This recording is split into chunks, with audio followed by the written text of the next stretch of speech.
नमस्ते साथियों, कैसे हैं आप लोग। आशा करता हूं कि आप लोग ठीक तरह से होंगे और अपना अध्ययन ठीक तरह से कर रहे होंगे। भारतीय राज्य व्यवस्था का यह 94वां व्याख्यान है और इसके अंतर्गत हम बात करेंगे न्यायाधिकरण यानी ट्रिब्यूनल की। ट्रिब्यूनल क्या होता है इसको आप स्पष्ट रूप से एक तरीके से समझ लीजिए। जिस प्रकार से हमारे न्यायालय होते हैं उसी प्रकार से ट्रिब्यूनल कार्य करते हैं।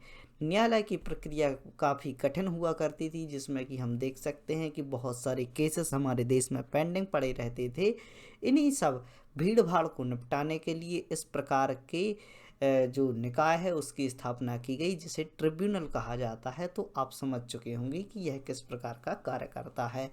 यह कोर्ट की ही तरह कार्य करता है, लेकिन जो हमारा सामान्य कोर्ट होता है, जिस प्रकार का सुप्रीम कोर्ट है, जिस प्रकार का हमारा हाई कोर्ट है, जिस प्रकार से जिला न्यायालय होते हैं, यह इनसे थोड़ा सा भिन्न होता है। और हम देख सकते हैं यह किसी भी विशेष मुद्दे के लिए किसी संस्थान, किसी भी प्रकार का संस्थान या किसी भी प्रकार के व्यक्ति को ऐसा करके बैठाया जाता है जिसका यह उद्देश्य होता है कि इस केस को सॉल्व करना है। तो इस प्रकार की बातों को हम ट्रिब्यूनल कहते हैं। ट्रिब्यूनल ट्रिब्यून शब्द से निकल कर आया, जिसका ऐतिहासिक महत्व रहा है, लेकिन हम भारत के परिप्रेक्ष्य में इसके बारे में जानकारी प्राप्त करेंगे। तो आइए प्रारंभ करते हैं आज का व्याख्यान और समझने का प्रयास करते हैं न्यायाधिकरण यानी ट्रिब्यूनल के बारे में। आगे देखते हैं इसके बारे में विशेष जानकारी को। तो ट्रिब्यूनल जो हमारा होता है इसे न्यायाधिकरण कहा जाता है, और न्यायाधिकरण एक प्रकार का कोर्ट होता है। यह हम देख सकते हैं कि यह हमारे संविधान में पहले से वर्णित नहीं था। हमने देखा कि जैसे जैसे हमारे सामने समस्याएं आती गईं, संविधान का पहले निर्माण कर दिया गया और उसके अनुसार देश की व्यवस्थाओं को चलाना था। देश की व्यवस्थाओं को चलाने में जहाँ जहाँ पर हमें कठिनाई आती थी वहाँ पर हम क्या करते थे, कुछ एक्ट पारित करते थे तथा कुछ संशोधन के पावर्स हमारे लिए 368 आर्टिकल के अंतर्गत दिए गए थे। तो इसी के चलते हम देख सकते हैं, हम जैसे जैसे हमने आगे एवॉल्व किया तो हमने कोर्ट की भूमिका को देखा, और जो हमारे इतने बड़े भारतीय क्षेत्र में जो न्याय की व्यवस्था है वह इतनी दुरुस्त हुआ करती है, जिसमें कि हम समझते हैं अलग अलग क्षेत्रों से कई सारे केसेस निकल कर आते हैं।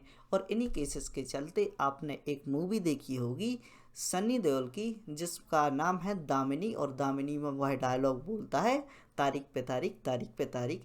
इसलिए हम देख सकते हैं न्यायालयों में लोगों को तारीख मिलना एक आम बात हो गई थी। और जो चीज़ आम हो जाती है, जो ज़्यादातर मुद्दों में रहती है, उस पर पिक्चर्स भी बनती हैं, उस पर आलोचनाएं भी की जाती हैं। तो इन्हीं सब समस्याओं को दूर करने के लिए एक बीच का रास्ता न्यायाधिकरण यानी ट्रिब्यूनल खोजा गया। हम देख सकते हैं कि यह कब से निकल कर आया। 42वें संविधान संशोधन के बारे में आपने बहुत ही सुना होगा। 1976 की बात है, इंदिरा गांधी जी की सरकार हुआ करती थी। इस समय पर इसमें 14A यानी 14 भाग 14 है, जिसके अंतर्गत राज्य की सेवाएं आती हैं। उसके अंतर्गत हम के देख सकते हैं 14A को जोड़ा गया, और जहां ABCD ऐसा कुछ जुड़ा होता है वह संविधान संशोधन के माध्यम से जोड़ा गया होता है। तो हम देख सकते हैं कि 42वें संविधान संशोधन में 2 आर्टिकल जोड़े गए। एक था क्या, 323A और 323B। 323A में क्या होता है कि प्रशासनिक न्यायाधिकरण की बात की जाती है। जिस प्रकार से जो प्रशासनिक कार्य होते हैं उन्हीं के बारे में, जो कि हम देख सकते हैं आम लोगों से रिलेटिव होते हैं, तो उनके लिए प्रशासनिक न्यायाधिकरण की बात की जाती है, जो कि 323 आर्टिकल के अंतर्गत आता है। इसके बाद हम 330B के बारे में देखें तो यह अन्य मुद्दों पर चर्चा करता है। और हम देख सकते हैं कि 323A के इर्द गिर्द हमारा जो लेक्चर है वह घूमेगा। इसके बाद हम 323 के अंतर्गत जो भी विषय आते हैं उनके बारे में भी समझने का प्रयास करेंगे। चलिए देखते हैं। यह एक न्यायाधिकरण या संस्थान भी कहा जाता है, यानी हम देख सकते हैं कि इसमें एक न्यायाधीश को बैठा कर भी इस प्रकार के कार्य किए जा सकते हैं, ट्रिब्यूनल बनाया जा सकता है, और यह एक संस्थान के रूप में भी स्थापित होता है, यानी यह एक निकाय के रूप में भी यह कार्य करता है, जो कि किसी भी बात को सुलझाने तथा उसका समाधान खोजने का कार्य करता है।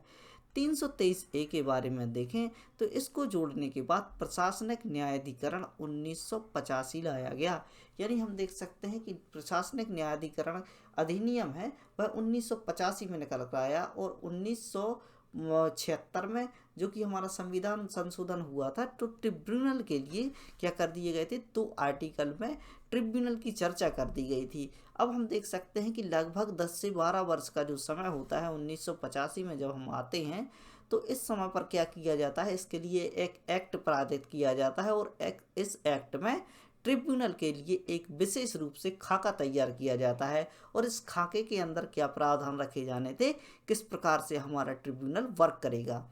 इसी अधिनियम के तहत केंद्र व राज्य न्यायाधिकरण की स्थापना की गई। इसी जो 1985 का अधिनियम था, इसी के तहत इस प्रकार की बात की गई कि केंद्र में कैट यानी सेंट्रल एडमिनिस्ट्रेटिव ट्रिब्यूनल यानी केंद्रीय प्रशासन न्यायाधिकरण, और सेट क्या था, स्टेट के लिए था, स्टेट एडमिनिस्ट्रेटिव ट्रिब्यूनल यानी सेट और कैट की स्थापना की गई। तो यहाँ पर आप देख सकते हैं कि केंद्र व राज्य में इस प्रकार के ट्रिब्यूनल बनाने की बात 1985 के न्यायाधिकरण अधिनियम में की गई। प्रशासनिक कार्यों को देखें तो प्रशासनिक कार्यों को न्यायालय की भीड़ से बचाने के लिए इस प्रकार के न्यायाधिकरण को सामने लाया गया। न्यायालय में जिस प्रकार से भीड़ होती है, जिस प्रकार से आपने सनी देओल का डायलॉग सुना होगा कि तारीख पर तारीख और तारीख पर तारीख देते हैं और हमारे जो केस है उसका निराकरण कैसे होगा, तो किस प्रकार से आप देख सकते हैं उस मूवी में अच्छे तरीके से इसको दिखाया गया है। आम जनता को न्याय दिलाने के लिए कुछ व्यक्ति ऐसे होते हैं जो विवादों में किसी न किसी तरीके से फंस जाते हैं और हम देख सकते हैं उन विवादों को सुलझाने के लिए उन्हें मोटी फीस की आवश्यकता होती है, वकील करने पड़ते हैं और कोर्ट के चक्कर तो आप जानते ही होंगे कि किस प्रकार से हैं। आप जॉली LLB करके कुछ ऐसी मूवी आई हैं, उसमें आप देख सकते हैं कि केसेस के चक्कर में वह कितने सारे पैसे देती है और कितनी परेशान होती है। तो आप देख सकते हैं कि न्याय के चक्कर में लोगों को दर बदर भटकना ना पड़े, इसके लिए न्याय दिलाने के लिए केवल 50 रुपये की राशि लेकर यहाँ पर सुनवाई कराई जाती है। अब हम बात करेंगे केंद्रीय प्रशासनिक न्यायाधिकरण यानी सेंट्रल एडमिनिस्ट्रेटिव ट्रिब्यूनल की। तो इसमें क्या हुआ कि 1985 का जो अधिनियम हमने पढ़ा कि अधिनियम लाया गया तथा इसके लिए प्रावधान तैयार किए गए, तो यहाँ से 1985 के अधिनियम से ही इसको जो सेंट्रल एडमिनिस्ट्रेटिव ट्रिब्यूनल है इसके लिए आगे बढ़ाया गया। तो हम देख सकते हैं कि इसका जो मुख्यालय हुआ है नई दिल्ली में बनाया गया तथा अतिरिक्त जो इसके जो ब्रांचेस हुआ करती थी वह अलग अलग राज्यों में स्थापित की गई। इसके लिए 17 अतिरिक्त मुख्यालय बनाए गए यानी 17 ऐसी जो कि इसकी शाखाएं थी वह बनाई गई, जिसमें से 15 राज्यों के हाई कोर्ट तथा 2 राज्य जयपुर तथा लखनऊ में स्थित हैं। तो हम देख सकते हैं कि जो यहाँ पर हाई कोर्ट हुआ करते हैं तो उसके यहाँ पर ही ट्रिब्यूनल की ब्रांच बना दी जाती है। तो 15 राज्यों के पास इस प्रकार के हाई कोर्ट के ही अंतर्गत ट्रिब्यूनल आते हैं तथा 2 ऐसे अलग राज्य हैं जिनके अपने पास ट्रिब्यूनल है जो कि जयपुर और लखनऊ हैं। इसके कार्य क्षेत्र में भारतीय लोक सेवा तथा केंद्रीय लोक सेवा की वो सब पद आते हैं जो कि केंद्रीय सरकार के अधीन होते हैं। यानी हम देख सकते हैं यहाँ पर सेंट्रल गवर्नमेंट की बात हो रही है और सेंट्रल एडमिनिस्ट्रेटिव ट्रिब्यूनल की बात हो रही है। तो इसके कार्य क्षेत्र में भारतीय लोक सेवा के अंतर्गत आने वाले अधिकारी तथा केंद्रीय लोक सेवा के अंतर्गत आने वाले अधिकारी जो कि उच्च स्तर के अधिकारी होते हैं वह इसके अधीन आते हैं और इसी के अंतर्गत क्या करते हैं, इन पर कार्य किया जाता है। सिविल एम्प्लॉय यानी हम देख सकते हैं कि यहाँ पर ग्रुप C व D की बात हो रही है। तो सिविल एम्प्लॉय तथा डिफेंस सर्विस जो कि उदाहरण में हम देख सकते हैं कि जिस प्रकार के डॉक्टर व इंजीनियर इनके अंतर्गत होते हैं, जैसे कि हम देख सकते हैं कि डिफेंस में भी कुछ क्या होते हैं, डॉक्टर होते हैं, कुछ इंजीनियर भी होते हैं, वह भी इसके कार्य क्षेत्र के अंतर्गत आते हैं। रक्षा अधिकारी, सुप्रीम कोर्ट के अधिकारी, संसद के सेक्रेटरीट स्टाफ के अंतर्गत इसके अंतर्गत नहीं आता। इनके द्वारा जो यहाँ पर देख सकते हैं कुछ अधिकारियों के लिए यहाँ पर इम्यूनिटी दी गई है जो कि ट्रिब्यूनल के अधिकार क्षेत्र में नहीं आते, जैसे कि रक्षा अधिकारी हुए, सुप्रीम कोर्ट के अधिकारी हुए, संसद के सेक्रेटरीट हुए, तो यह इसके अंतर्गत नहीं आते। तो यहाँ पर आपको यह बात याद रखनी है। आगे देखते हैं, यह बहुसदस्यीय निकाय है यानी जिसमें बहुत सारे सदस्य होते हैं, जिसमें कि एक चेयरमैन व 65 सदस्य हुआ करते हैं, जो कि सेंट्रल एडमिनिस्ट्रेटिव ट्रिब्यूनल की बात हो रही जो केंद्रीय स्तर का निकाय है। इसमें क्या होता है, एक चेयरमैन होता है तथा 65 सदस्य शामिल होते हैं। 1985 के अधिनियम 2006 में एक संशोधन किया गया और हम देख सकते हैं कि 1985 का जो अधिनियम यहाँ पर पारित किया गया था, जो प्रावधान बनाए गए थे, तो 2006 में इसमें एक छोटा सा संशोधन किया गया जिसमें न्यायाधिकरण को क्या कर दिया गया, हाई कोर्ट के समान कर दिया गया। यानी हम देख सकते हैं कि अब किसी भी राज्य से यदि कोई मुद्दा निकल कर आ रहा है, सेंट्रल एडमिनिस्ट्रेटिव ट्रिब्यूनल के द्वारा उस पर कार्य किया जा रहा है, तो इस कोर्ट को, यह हाई कोर्ट को बायकॉट कर देते थे। यानी अब यहाँ पर हाई कोर्ट की बात नहीं होती थी, वह मामला कहाँ पर सीधे सुप्रीम कोर्ट के यहाँ पर ले जा रहे थे। तो इसमें कुछ सदस्यों को न्यायिक क्षेत्र तथा कुछ सदस्यों को प्रशासनिक क्षेत्र से लिया जाता है।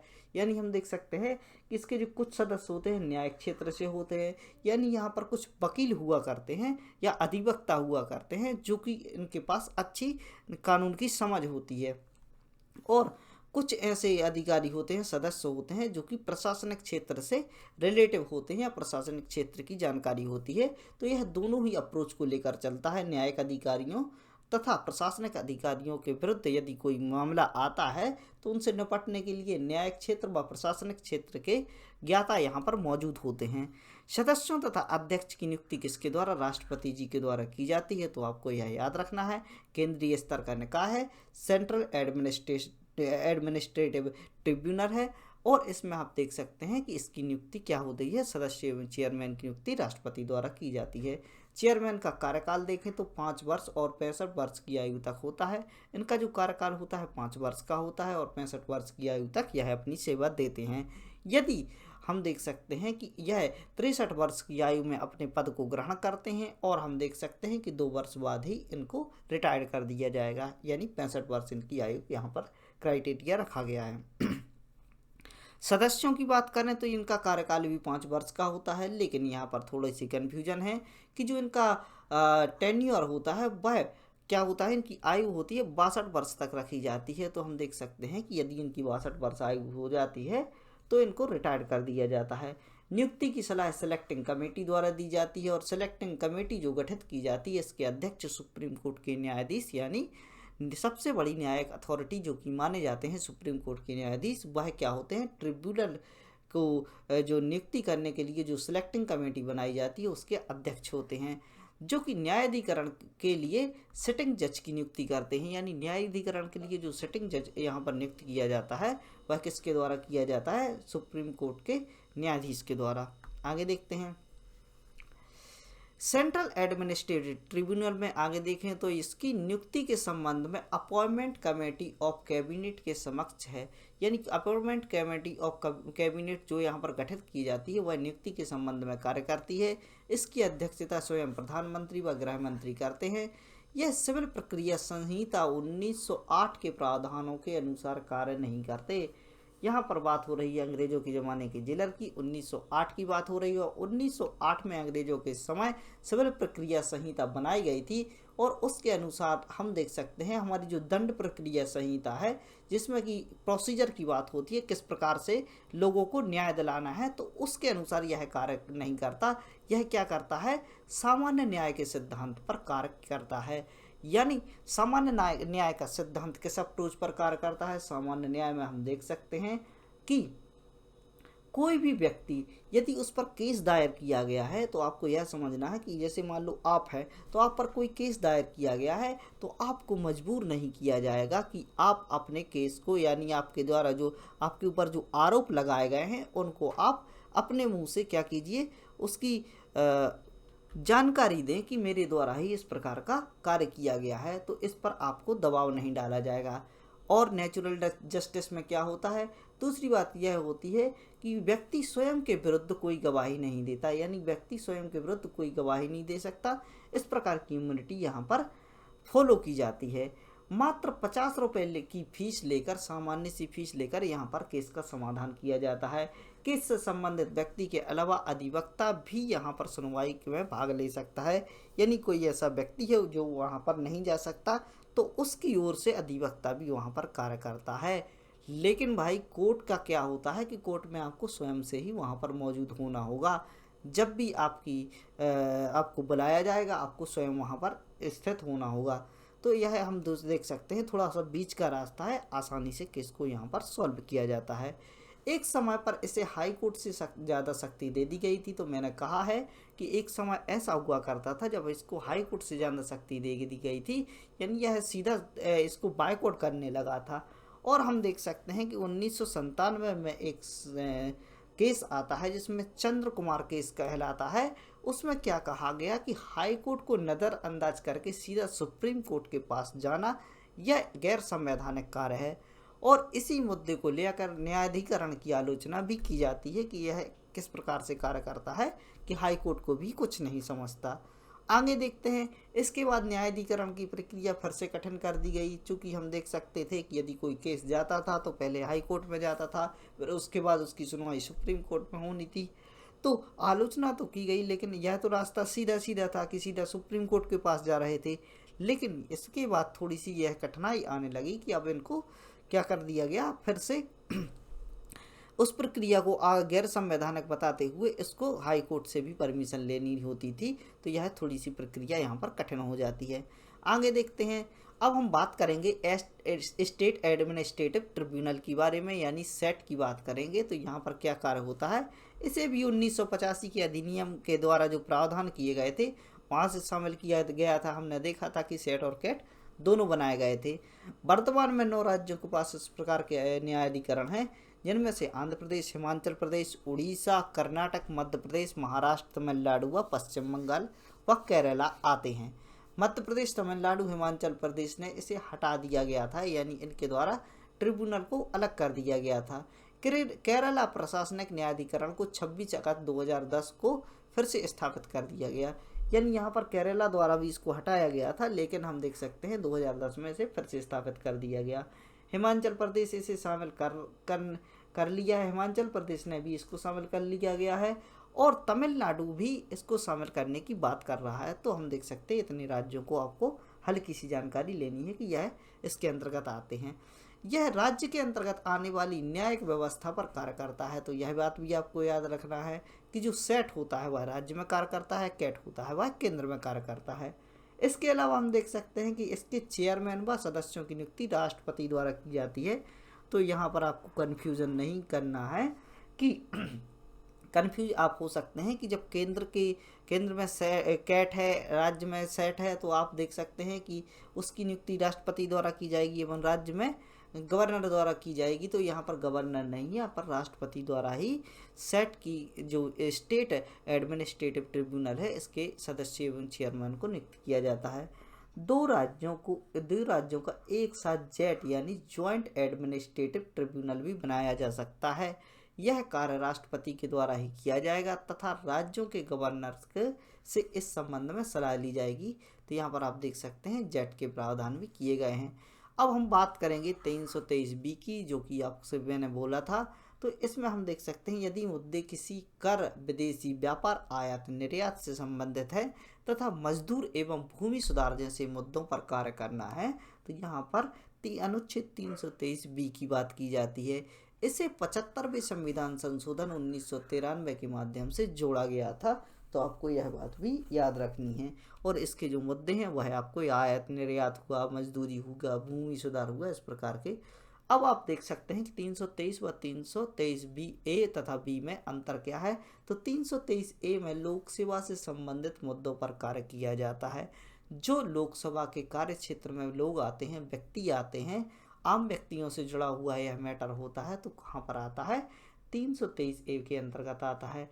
323B में मजदूर, उद्योग, आयात निर्यात, संपत्ति जैसे मुद्दों पर कार्य किया जाता है। अनुच्छेद 323A को देखें तो यह संसद द्वारा स्थापित किया जाता है तथा अनुच्छेद 323B को संसद तथा राज्य विधानसभा के द्वारा स्थापित किया जाता है। इसमें राज्यसभा भी होती है और संसद भी होती है। अनुच्छेद 323A सर्वोच्च निकाय है, यानी हम देख सकते हैं इसकी सर्वोच्चता किस प्रकार से होती है। यह सीधा सुप्रीम कोर्ट से डील करने लगा था। तो हम देख सकते हैं कि ट्रिब्यूनल के मामले में 323A के अंतर्गत आने वाले जो मैटर होते हैं वह क्या होते हैं, सर्वोच्च होते हैं। इसके अंतर्गत सब निकाय यानी छोटे निकाय भी होते हैं। 323B के अंतर्गत जो आते हैं वह अलग स्तर पर कार्य करते हैं, यानी जैसे कि उद्योग धंधे हुए, आयात निर्यात हुआ, संपत्ति हुआ, इस प्रकार के मुद्दों पर कार्य करते हैं। तो इस प्रकार से आपने ट्रिब्यूनल के बारे में बहुत सारी जानकारी प्राप्त की। सेंट्रल व स्टेट ट्रिब्यूनल की बात की, जॉइंट एडमिनिस्ट्रेटिव ट्रिब्यूनल की बात की और इसके प्रावधानों तथा इसके संविधान संशोधनों के बारे में आपने जानकारी प्राप्त की। इसी प्रकार के अध्ययन के लिए बने रहें study right by Mani Pandey से और करते रहें अपना अध्ययन। और हम देख सकते हैं कि पॉलिटी के अलावा हिस्ट्री के आपके सारे लेक्चर डले हुए हैं, तो आसानी से आप देखिए और फ्री में आप इसका आनंद लीजिए। और आप देख सकते हैं कि बहुत ही अच्छे तरीके से इनको पढ़ाया गया है। तो इसी प्रकार से ऐसे बच्चों तक पहुंचाने का प्रयास करें जो इस प्रकार की शिक्षा प्राप्त करना चाहते हैं और आर्थिक रूप से कमज़ोर हैं। पढ़ते रहिए, खुश रहिए। जय हिंद, भारत माता की जय।